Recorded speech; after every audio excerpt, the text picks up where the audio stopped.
आओ बच्चों, विराम चिन्ह के बारे में विस्तार से पढ़ते हैं। वार्तालाप करते समय अपने भावों के अनुसार हम अपनी वाणी में उतार चढ़ाव लाते हैं।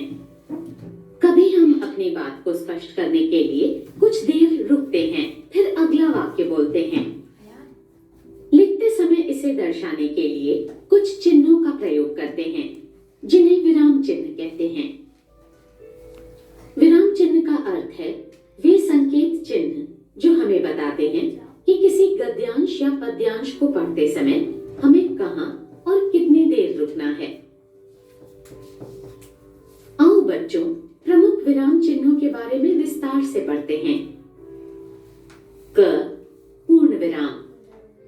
पूर्ण विराम वाक्य की समाप्ति पर लगाया जाता है। इस चिन्ह का प्रयोग प्रश्नवाचक शब्दों के अंत में नहीं किया जाता। इसके उदाहरण हैं, आज तेज धूप निकली है, कल हम पिकनिक जाएंगे। यह पूर्ण विराम है जो वाक्य के अंत में लगता है। ख अल्प विराम।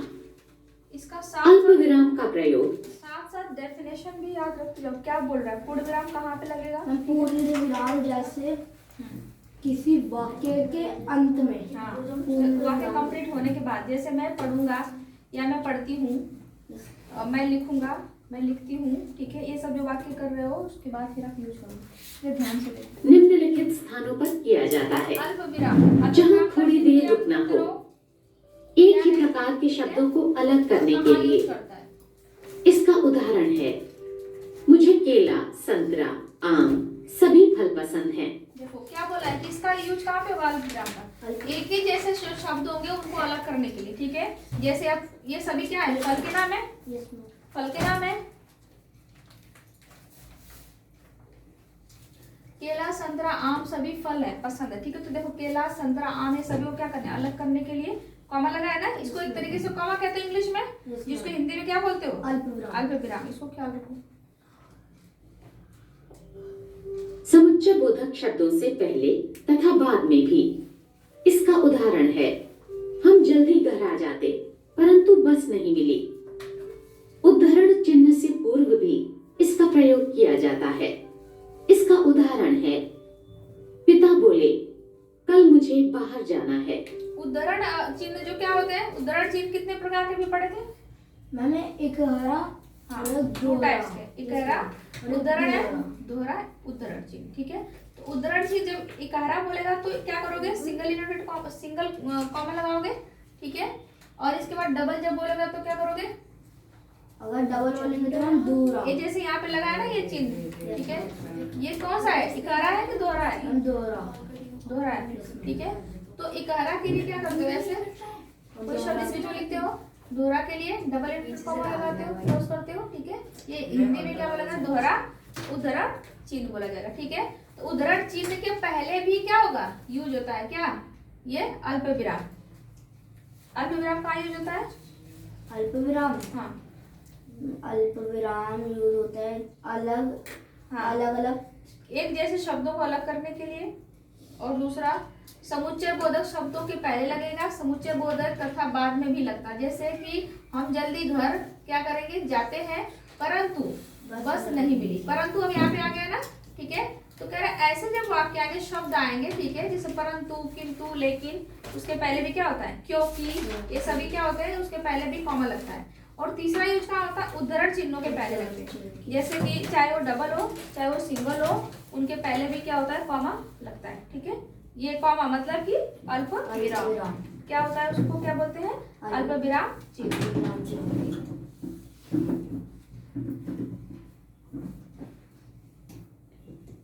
ग अर्धविराम। अर्धविराम जहाँ अल्प विराम से अधिक किंतु पूर्ण विराम से कम रुकना होता है, वहाँ अर्धविराम चिन्ह प्रयोग किया जाता है। जहाँ दो उपवाक्यों का संबंध हो, उनके बीच अर्धविराम चिन्ह लगाया जाता है। इसका उदाहरण है, मैंने उसे बहुत समझाया पर वह नहीं माना। यहाँ मैंने उसे समझाया तथा पर वह नहीं माना दो उपवाक्य हैं जिसके बीच में अर्धविराम लगा घ प्रश्नवाचक चिन्ह। प्रश्नवाचक वाक्यों के अंत में इसे लगाया जाता है। इसका उदाहरण है, इस पुस्तक के लेखक कौन हैं? यहाँ प्रश्नवाचक चिन्ह है देखो जो वाक्य के प्रश्नवाचक आप अंत समझ में रहे लगा हैं है। से मैं इसलिए क्योंकि सब सिंपल लिख रहा है, एक्सप्लेन कर रहा है, तो आपको बस समझना है और लर्न करना है। बुक से पढ़ लियो।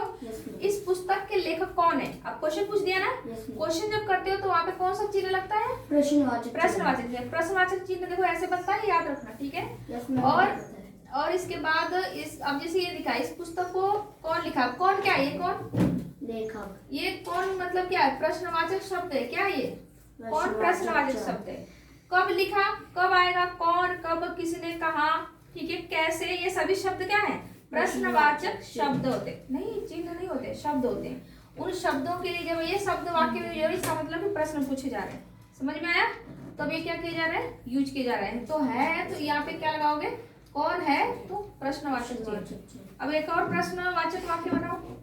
देखो जैसे तुम कब खेलने आ रहे हो? मुझे पता था खेलने का ही तुम बनाओगे एग्जाम्पल। कुछ और बनाओ थोड़ा। कुछ और। तुम कब पढ़ने आओगे ये नहीं बोल सकते। मैं ये बोल रहा था। हाँ बोलो। तुम पढ़ाई कब करोगे? हाँ देखो तो किसे पूछ रहे हो? अब अपने आप से पूछो, मैं पढ़ाई कब करूंगा। पूछो भाई, ये भी जरूरी है कि नहीं? अपने आप से भी तो क्वेश्चन पूछना चाहिए ना हमें, अपने आप से कि मैं पढ़ाई कब करूंगा और मैं पढ़ाई कितना पढ़ाई करता हूँ। अपने आप से सवाल करो। चलो मैं कब कितना पढ़ाई करता हूँ और कितना खेलता हूँ। ये हंसने की बात नहीं है, बिल्कुल सीरियस बात है। अपने आप से सवाल पूछा करोगे यार, कितनी पढ़ाई करते हो? बिल्कुल मैं पूछती हूँ, मैं कितना पढ़ाती हूँ, कब पढ़ाती हूँ, क्या नहीं पढ़ाती हूँ, सब मैं अपने आप सवाल करती हूँ।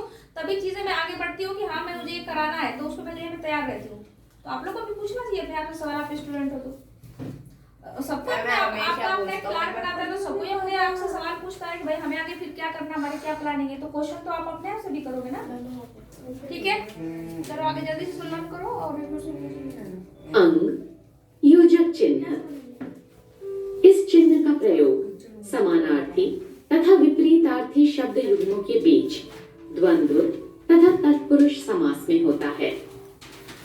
इसका उदाहरण है, रात रात भर, पहले पहले, जब जब, रात दिन, जीवन मरण, सुख दुख आदि।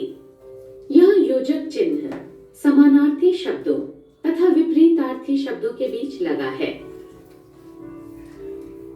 च विस्मयादि बोधक चिन्ह। हर्ष, शोक, विस्मय, घृणा आदि भावों को व्यक्त करने वाले शब्दों तथा वाक्यों के बाद इसका प्रयोग किया जाता है। इसके उदाहरण हैं, ओह कितनी गर्मी है, उफ मेरी उंगली कट गई। यहाँ ओह उफ के बाद विस्मयादि बोधक चिन्ह का प्रयोग किया गया है। छ निर्देशक चिन्ह। इसका आकार योजक से बड़ा होता है। इसका प्रयोग किसी कथन से पहले तथा उदाहरण की ओर संकेत करने के लिए किया जाता है। इसका उदाहरण है, माँ कहती है सदा समय पर काम करना चाहिए।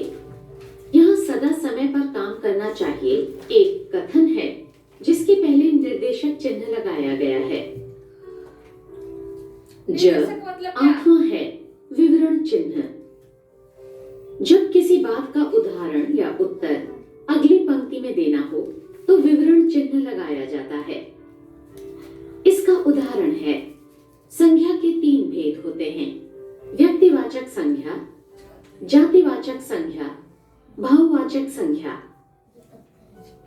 यहाँ संज्ञा के भेद अगली पंक्ति में बताए गए हैं, अतः विवरण चिन्ह का प्रयोग किया गया है।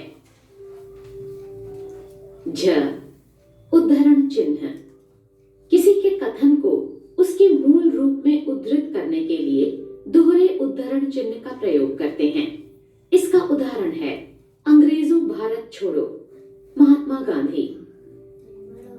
किसी लेखक का उपनाम, कविता, कहानी, उपन्यास या पुस्तक के शीर्षक को इकहरे उद्धृत चिन्ह में दर्शाया या लिखा जाता है।